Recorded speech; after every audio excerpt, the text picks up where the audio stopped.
Imagine the thrill of a high school drama where revenge isn't just a dish best served cold. It's a hilarious, heart-pounding adventure that's secretly a nod to cinematic legends. That's the magic of Netflix's Do Revenge, starring Stranger Things' Maya Hawke and Riverdale's Camila Mendes. And it's gearing up to become a beloved cult favorite that sparks endless debates. But here's where it gets controversial. Is this film glorifying petty payback in a way that could influence young audiences, or is it just clever satire? Stick around to find out why this movie might just be the unexpected hit you didn't know you needed. Picture this. Take a hefty dose of the iconic teen angst from Mean Girls. That 2004 classic where cliques clash and social ladders teeter. Think Tina Fey's sharp wit dissecting high school hierarchies. Blend it with the suspenseful stranger-swapping intrigue of Alfred Hitchcock's 1951 film Strangers on a Train, a psychological thriller where two men agree to murder each other's targets for the perfect alibi. Toss in Hawke and Mendes as your dynamic leads. Layer on a nostalgic late 1990s playlist featuring hits that take you back to flip phones and boy bands, and voila, you've got Do Revenge, a riotously entertaining comedy that's equal parts throwback for those who remember Y2K fears, and totally relatable for today's Gen Z crowd navigating social media drama. Hawke shines as Eleanor, the newcomer at the posh Rose Hill Country Day High School, desperately dodging a nasty gossip campaign from her previous school that painted her in a harsh light. Fate, or perhaps Netflix's impeccable casting, brings her together with Drea, played by the effortlessly charismatic Mendes, who was once the school's queen bee until a private video she shared with her ex-boyfriend Max, Austin Abrams, went viral, turning her world upside down. Together, they hatch a pact. Eleanor handles Drea's grudge against her betrayers, while Drea targets Eleanor's bullies.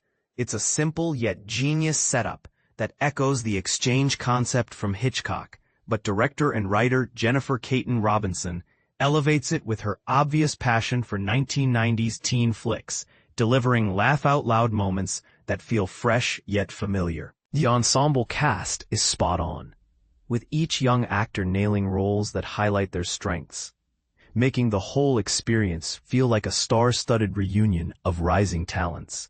And this is the part most people miss. While Do Revenge launched quietly on streaming, where blockbusters sometimes vanish into the algorithm abyss, it boasts all the ingredients for lasting fame, from its clever nods to campy excess, to its knowing winks at the absurdity of teen life.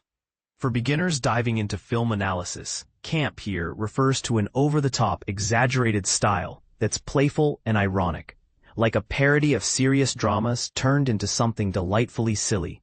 Think drag queens or musicals that poke fun at themselves. This approach, combined with just the Mendes and Hawke share electric screen chemistry, their bond a mix of genuine friendship and wary suspicion that keeps you guessing if their alliance will hold. But Hawke's journey as Eleanor is particularly captivating.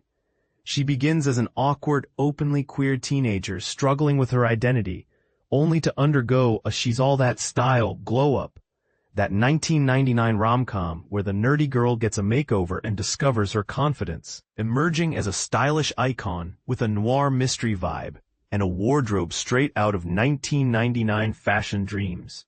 Watching her navigate the discomfort of fitting in, eventually morphing into a social climber who blends seamlessly, is pure entertainment and a subtle commentary on how teenagers adapt to survive high school politics. Hawke has already charmed viewers as the earnest Robin in Stranger Things Season 3, where her portrayal of a budding queer character in the 1980s setting made her an instant favorite. Here, though, she truly steals the spotlight, offering fans a glimpse of her versatility that's bound to win over even more hearts. And let's not forget Sophie Turner, the Game of Thrones alumna, who plays another domineering popular girl caught in the crosshairs of Drea and Eleanor's schemes. She commands every frame she's in, adding layers of tension and humor. Interestingly, the film nearly fell apart before it even started shooting, thanks to Hawke's busy Stranger Things commitments that clashed with the schedule. But fortunately, The stars aligned, pun intended, and Netflix delivered this witty, intelligent take on teen comedy that's only likely to gain traction as word spreads. It's a reminder that sometimes the best stories are the ones that almost didn't happen. But here's where it gets even more controversial. In a world obsessed with cancel culture and social justice, does Do Revenge risk endorsing harmful revenge tactics? Or is it harmless fun that critiques the very system it's satirizing? And what about the makeover trope? Empowering or reinforcing outdated beauty standards? I'd love to hear your thoughts. Do you see this as an empowering tale of sisterhood, or a slippery slope into glorifying drama? Agree, disagree, or have a counterpoint? Drop your opinions in the comments. Let's discuss.